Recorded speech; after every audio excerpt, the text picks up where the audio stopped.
Воскресенье, 21:30 на канале БСТ. Время подводить итоги недели. Сделаем это вместе. Добрый вечер. Я Альбина Хайруллина. И вот ключевые темы выпуска.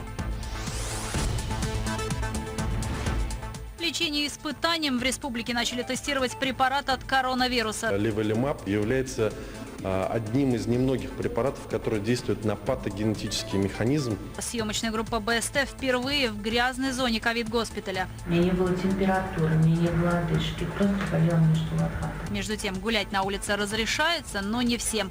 О новых штрафах и мерах поддержки. Кнут и пряник в период пандемии. Мусорный бак вместо колыбели. Я не думал, что это так заживет. Новорожденный малыш пролежал 3 часа в полиэтиленовом мешке. Кто оставил мальчика умирать на помойке? Я уже в следственном кабинете все сказала, вам объяснять не буду, что говорить. Эксклюзивные кадры итогов недели. Вот сейчас я тебя снимаю, в будущем тебя будут снимать. Воспитанием матом и побоями. Яну, ударь его. Я пошутила. Соцработница приюта стравливала детей на драку ради хайпа. Дневник будней воспитательницы девушка выкладывала в соцсетях. Мне казалось это смешным, я решила снять это на видео. Сейчас воспитанниками работают психологи.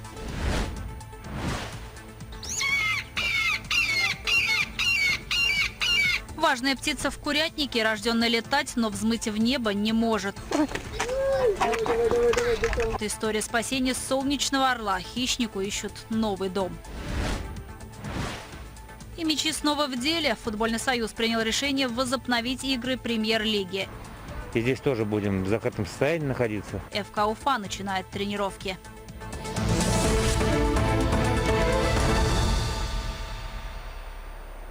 Число заболевших коронавирусом в республике перевалило за 2000 человек. За последние сутки COVID-19 был диагностирован еще у 98 жителей республики. И вот еще какие данные приводит Оперштаб. Больше половины зараженных с легкой формой заболевания лечатся на дому. 625 человек находятся в стационарах республики, из них в тяжелом состоянии 34 пациента, 11 человек подключены к аппаратам искусственной вентиляции легких. Общее количество умерших за весь период – 17 человек.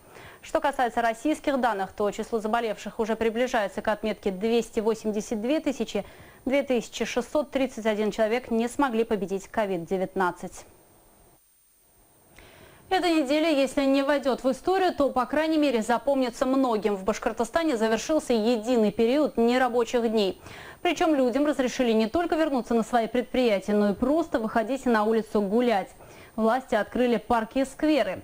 Но глава региона сделал на этом особый акцент. Режим самоизоляции не отменен, просто смягчаются отдельные пункты.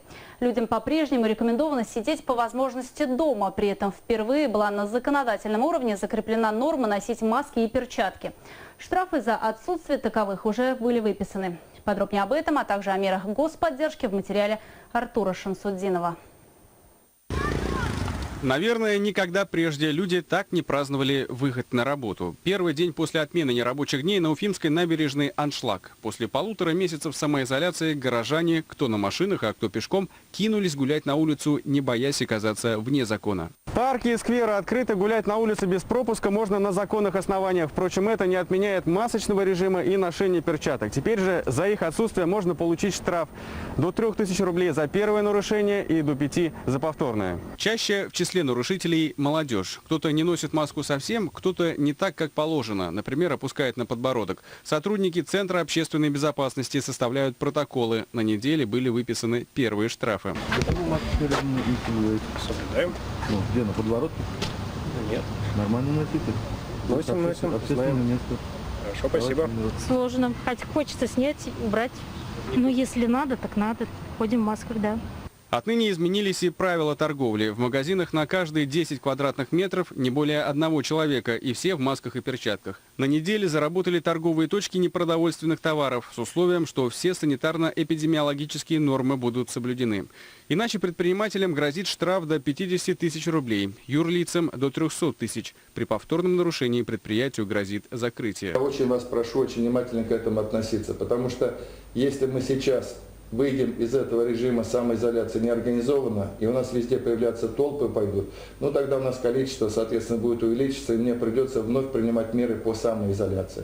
более жесткие. Поэтому очень важно этот период времени отработать. Для предприятий малого и среднего бизнеса подготовлен большой пакет господдержки. Основные налоговые выплаты и страховые взносы за второй квартал 2020 будут отменены. Пострадавшие организации получат зарплатные кредиты под 2% годовых. Если занятость будет сохраняться на уровне 90% и выше, то размер кредита, который соответствует минимальному размеру оплаты труда на одного сотрудника в месяц, может быть списан. Если занятость сохраняется на уровне 80%, то спишут половину суммы кредита и процентов. Продавцы тех же магазинов жалуются. В первые дни после открытия клиентов не так много, что вполне объяснимо. Больше месяца многие просто сидели без работы. Чтобы помочь населению финансово, в правительстве в очередной раз напоминают о мерах господдержки. В апреле, мае и июне на каждого ребенка до 3 лет полагается по 5000 рублей. А на детей от 3 до 16, независимо от уровня доходов, выплатят по 10 тысяч. Никакой бумажной волокиты не нужно. Достаточно подать заявление через сайт госуслуг. Кроме этого, Владимир Владимирович предложил повысить размер минимального пособия по уходу за ребенком для неработающих граждан. На сегодня этот размер составлял 3000 почти 900 рублей, 3888 с копейками. И, соответственно, 7700 с копейками теперь будет составлять этот размер. На федеральные доплаты могут рассчитывать и работники социально-реабилитационных центров. С 15 апреля по 15 июня врачи будут получать 40 тысяч рублей за двухнедельную смену, а непосредственно контактирующие с ковид-больными по 60 тысяч. Для социальных и педагогических работников, среднего медицинского и административного персонала 25 тысяч рублей. А если они работают с заболевшими людьми, 35 тысяч рублей. Для младшего персонала 15 и 20 тысяч рублей соответственно. Для технического персонала 10 и 15 тысяч рублей. Отмену нерабочих дней не следует воспринимать как полный отказ от режима самоизоляции. Ограничения по-прежнему действуют для иностранцев и тех, кто контактировал с больными ковид, для пациентов с пневмонией и пожилых, у которых диагностировано ОРЗ. Находиться дома должны прибывшие из Москвы и других неблагополучных регионов. Детям до 17 лет нельзя быть на улице без взрослых с 8 вечера до 14 часов дня, а пожилым людям с 6 вечера до 6 утра. Режим повышенной готовности в Башкортостане еще не отменен. Артур Шамсудинов, Артур Ханов и Родион Матвеев. Итоги недели. Карантин закончился для 200 вахтовиков. Накануне они покинули обсерватор в Абзалиловском районе. Это работники Чаиндинского месторождения, которых доставили в республику еще в начале мая. Постояльцев здравницы с отрицательным диагнозом 7 автобусов развезли в Уфу, Мелеуз и в Сибай, откуда они сами доберутся до дома, где их уже заждались родные. В обсерваторе Абзалиловского района на карантине остаются еще 200 человек. Вахтовики, у которых инфекция подтвердилась, продолжают лечение в Белорецкой центральной больнице. Все службы отработали успешно. Пожелаем этим ребятам дальнейших успехов в работе, здоровья. Пусть таких историй у них будет меньше в жизни. И знают, что в любое время республика готова протянуть руки помощи. Мы своих не бросаем. Донорам, переболевшим COVID-19, заплатят единоразово до 5000 рублей. В крови поборовших коронавирус содержатся антитела. Плазму выздоровевших будут переливать пациентам. Побороть болезнь может помочь и новый российский препарат, который изначально разрабатывался для лечения ревматоидного артрита. Левилимаб. Сейчас он проходит испытания в 3 центрах страны. В Москве и в Уфе в клинике БГМУ. Первый этап почти пройден. Наша съемочная группа впервые побывала в так называемой грязной зоне ковид-госпиталя. Репортаж Анастасии Ильчебаевой. Реанимация, искусственная кома. Эльмира Шахилисламова попала в больницу 2 апреля. Сначала в РКБ, после лечили в клинике БГМУ. Все это время 4 стены, больничная койка и белые халаты. На поправку пошла после того, как приняла препарат Левилимаб. Он вводится подкожно, как правило, в живот и однократно. Не могла дышать, температура была, грудная клетка болела, было плохо. Потом начали лечение, и все хорошо сейчас. Препарат, который получила Эльмира Шахилисламова, сейчас проходит испытания для лечения COVID-19. Женщина оказалась в числе 10 добровольцев из Башкортостана. В списке инфицированной коронавирусом взрослые, детей нет. Из них сегодня в больнице остались только 2. Остальные уже выписаны. Пациентов отпускают на домашний карантин только после 2 отрицательных анализов. При этом выздоровевших продолжают наблюдать. Леволимаб является одним из немногих препаратов, который действует на патогенетический механизм, непосредственно на сам патогенез заболевания.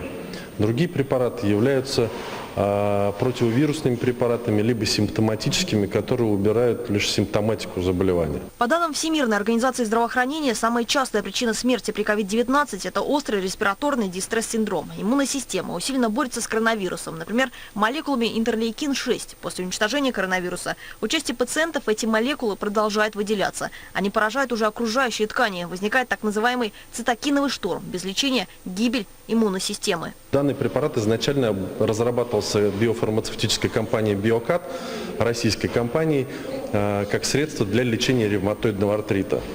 Но учитывая патогенетический механизм активного выброса цитокинов при данном заболевании, было принято решение о назначении данного препарата при коронавирусной инфекции. У лекарства есть противопоказания. Оно относится к моноклональным антителам белкового происхождения. И людям с аллергией на белковые препараты принимать его нежелательно. А пока препарат проходит испытания, врачи продолжают лечить пациентов другими возможными способами. В реанимационном отделении клиники БГМУ сейчас 9 человек, 4 под аппаратом ИВЛ. Подключают к нему в зависимости от самочувствия пациента. Трубку с кислородом вставляют в нос, либо приходится делать надрез на шее. И тогда дышит больной через дырку в трахее. Они находятся в бессознательном и крайне тяжелом состоянии. На самом деле это очень интересный опыт, потому что раньше никто из нас с этим не сталкивался, и массу новых знаний и умений можно приобрести. Ради этого можно потерпеть некоторые неудобства. Из 100 специализированных коек, подготовленных в ковид-госпитале, заняты уже 65. На 2 этажах проходят лечение те, у кого легкая, средняя тяжесть заболевания. Этому парню 24 года, самому пожилому 82. У меня не было температуры, у меня не было одышки, просто болела между лопаток. Поэтому Вы решили обратиться, да, получается? мы сделали КТ. Я показала двухстороннюю пневмонию. За время работы госпиталя здесь умерли 5 человек, все старше 60. Но эти хорошие показатели. За месяц вылечили и поставили на ноги больше 100 пациентов. Этот этаж теперь для соответствия минимальным требованиям для оказания больных средней степени тяжести. Здесь подведены, видите, кислородные подводки. В каждой палате это на 4 койки будет. В случае необходимости сюда можно будет подключать как инвазивные и неинвазивные ИВЛ или просто подводки кислорода. Состояние пациентов порой меняется очень быстро. Еще вчера кто-то шел на поправку, а уже сейчас ему требуется искусственная вентиляция легких. В строящейся инфекционной больнице в Уфимском районе газостанцию уже накачали кислородом. К этой установке будут подпитаны все аппараты ИВЛ. Но это произойдет после завершения строительства объекта, ждать которого осталось недолго. Основные здания возведены. Сейчас ведутся работы по прокладке внутренних сетей вентиляции. Уже скоро на объект начнет поступать основное медицинское оборудование. У рабочих всего неделя, чтобы завершить строительство. Анастасия Чебаева, Лилия Курбанова, Азат Ишбулатов, Тимур Давлетов. Итоги недели.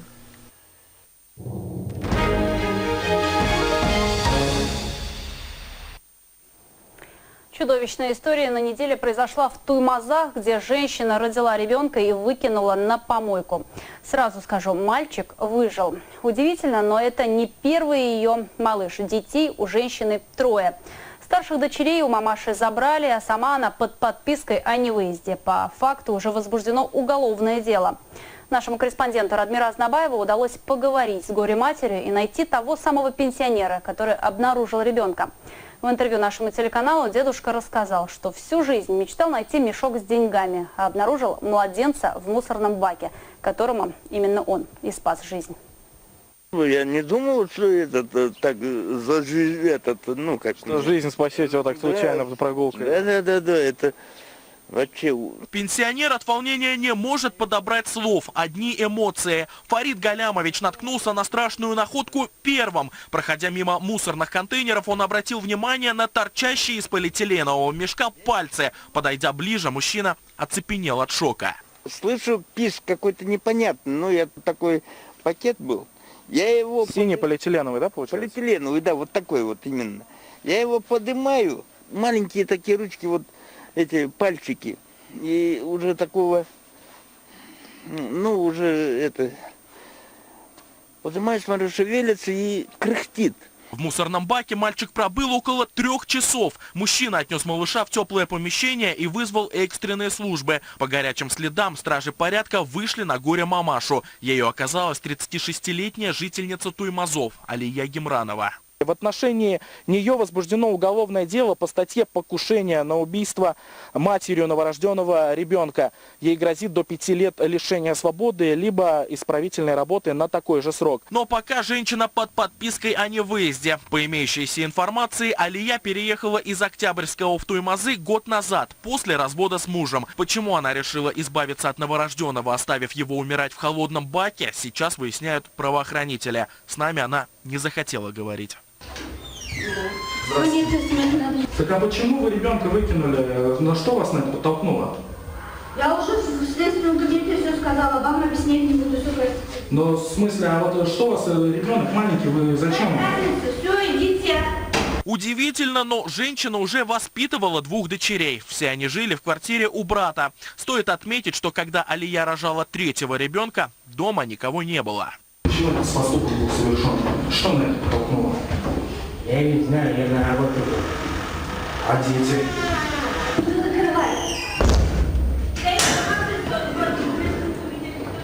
Примечательно, что семья не состояла на учете в органах опеки. Хотя до этого у Алии Гемрановой уже были проблемы с законом. Пусть и масштабом меньше, но этот факт уже должен был подтолкнуть надзорные органы взять семью на карандаш. Поэтому на следующий день прокуратура организовала проверку. Будет дана оценка действиям или бездействием должностных лиц, которые должны были выявлять семьи, находящиеся в социально опасном положении. Уже известно, что женщина привлекалась к административной ответственности, и ее семья должна была быть поставлена на профилактический учет. Якобы любящая своих детей мамочка из социальных сетей, которая посвящает статусы дочкам, в жизни оказалась полной противоположностью себя виртуальной. Примечательно, что сегодня у Гемрановой день рождения, и его она отмечает уже в статусе бездетной. Дочерей у подозреваемой изъяли и определили в приют, а сына, которого Алия оставила на верную смерть, сейчас находится в больнице. Частью его жизни уже ничего, а самое главное, никто не угрожает.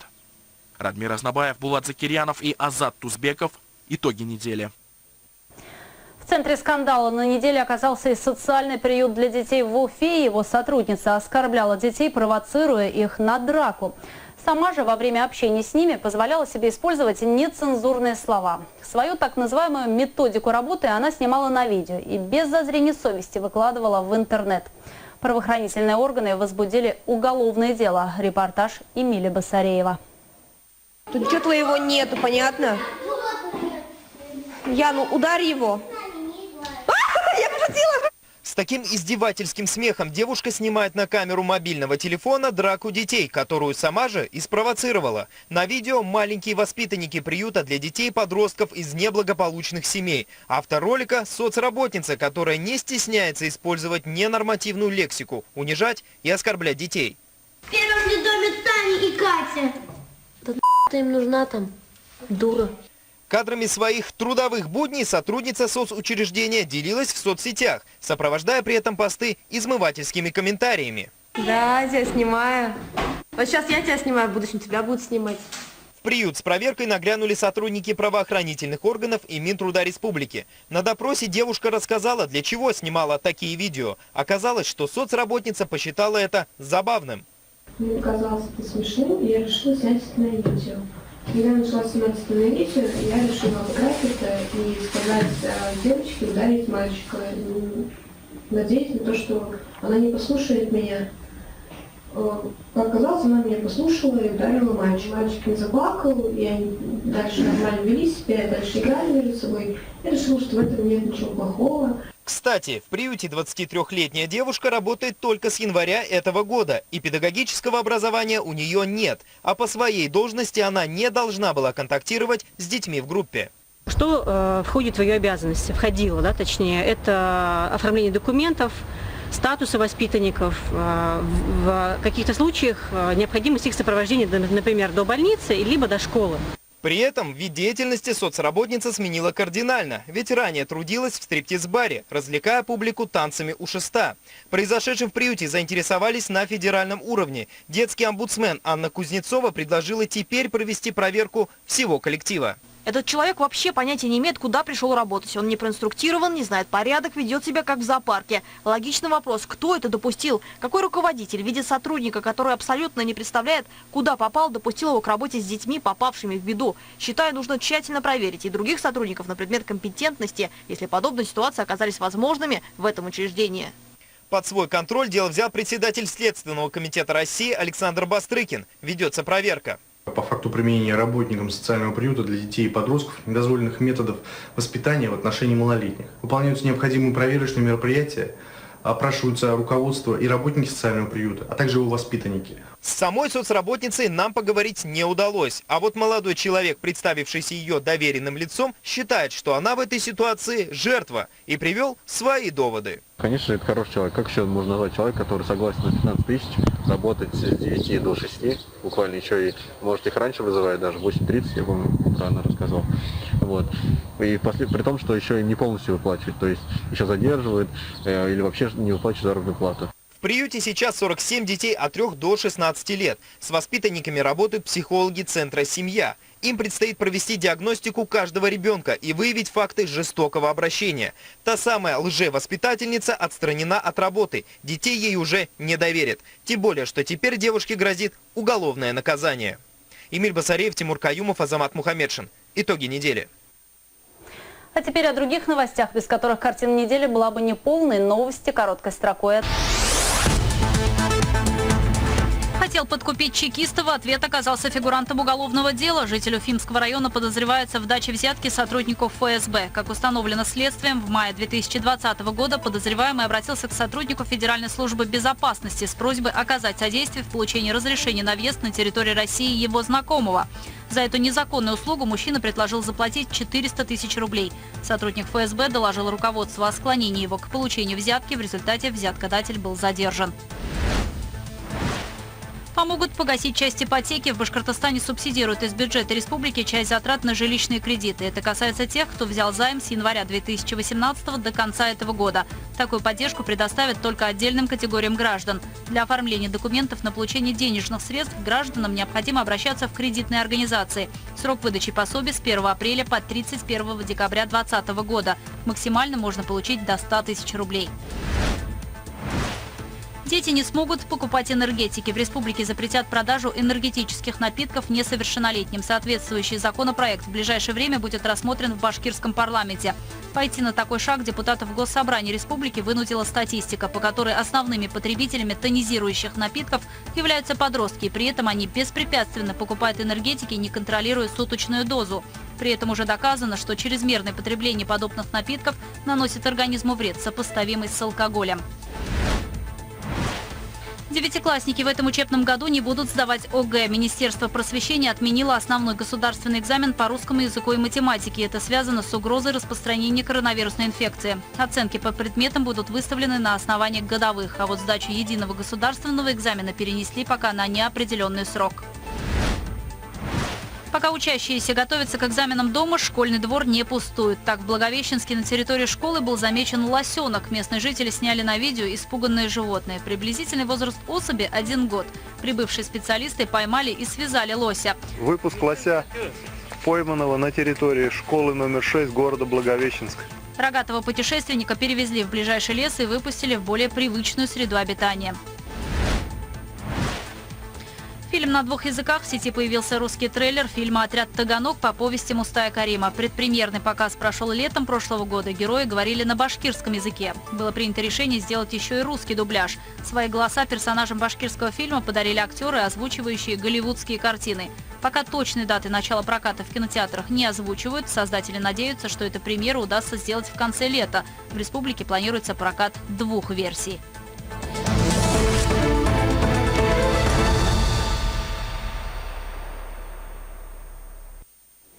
30 миллионов рублей могут получить предприниматели в Башкортостане на развитие придорожного сервиса. Первые заявки уже поступили, сообщили в Госкомторговле. В республике смягчили условия для проектов. Если раньше объем инвестиций должен был составлять минимум 100 миллионов рублей, то сейчас вдвое меньше – 50. А для районов Зауралья и Северо-Востока и того меньше – всего 10 миллионов. Что думают о нововведении участники отрасли и эксперты, выясняла Екатерина Тимиряева. Плитка попала бракованная, пришлось заменить полностью, по новой кладем сейчас, расходы дополнительные.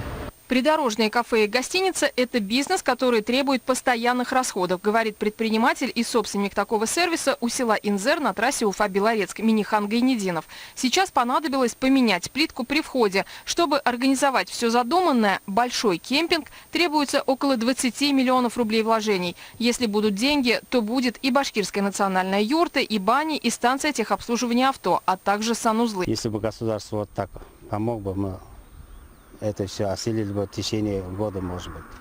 И эти деньги нам необходимо, чтобы канализационную систему наладить. У нас канализационная система, мы не можем подключать центральную. И у нас это у всех придорожных кафе это как бы самое тяжелое это.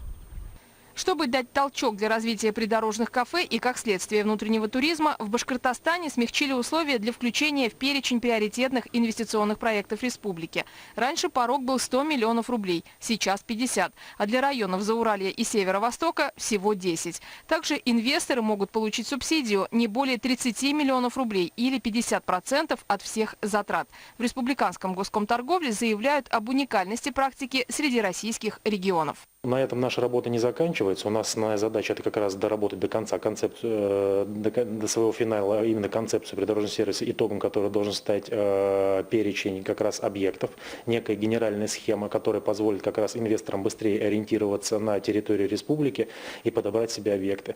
И мы ожидаем, что данная мера поддержки как раз позволит привлечь инвесторов в эту сферу, потому что на сегодня подобного рода поддержки придорожного сервиса не существует ни в одном субъекте Российской Федерации. По протяженности дорог в России Башкортостан на втором месте после Алтайского края, где насчитывается 55 632 километра. В нашей республике 47 700. В Приволжском федеральном округе Башкортостан на первом месте занимает 14% сети. Дорога, как живой организм, создает собственную экономическую зону и рождает сервис. Нельзя проехать 1000 километров на домашних бутербродах и накормить ими всю семью. Вообще, семейные путешественники – это ядро туристов, говорят эксперты. А средний чек, который они готовы оставить в придорожном кафе – 250-350 рублей на человека и провести здесь около часа своего времени. Опрошенные нами эксперты считают, что следует подходить к вопросу комплексно. На данный момент ситуация очень сложная на туристическом рынке. За 2 месяца мы, как турагенты, не чувствуем никакой поддержки, к сожалению. Поэтому, если сейчас вновь созданный комитет по туризму Республики Башкортостан будет оказана поддержка, это будет очень хорошо. Большая часть бизнеса, занятого внутренним туризмом, это малый и средний бизнес. И в период самоизоляции они пережили непростые времена. Это с одной стороны. А с другой стороны, нам предстоит конкуренция с другими, с соседними регионами. Для того, чтобы перетянуть у них туриста, чтобы привести их сюда. Первые заявки для участия в программе на этой неделе уже поступили, сообщили в Госкомторговле. Идут переговоры. Собственники придорожных кафе, между тем, считают, что поддержка своевременна. Пока они подсчитывают убытки из-за коронавируса и сожалеют, что COVID-19 помешал обслужить им массовый турпоток на майских праздниках. От того, каким будет лето 2020-го, во многом зависит и то, каким будет год. Екатерина Тимиряева, Вадим Исламов. Итоги недели. Важный шаг к нормальной жизни на неделе сделал и отечественный футбол. Исполком Российского футбольного союза принял решение, что игры премьер-лиги возобновятся 21 июня. Уже завтра игроки ФК Уфа соберутся в столице республики и начнут подготовку к оставшимся 8 турам. Матчи будут проходить без зрителей. Артем Кочешев с подробностями.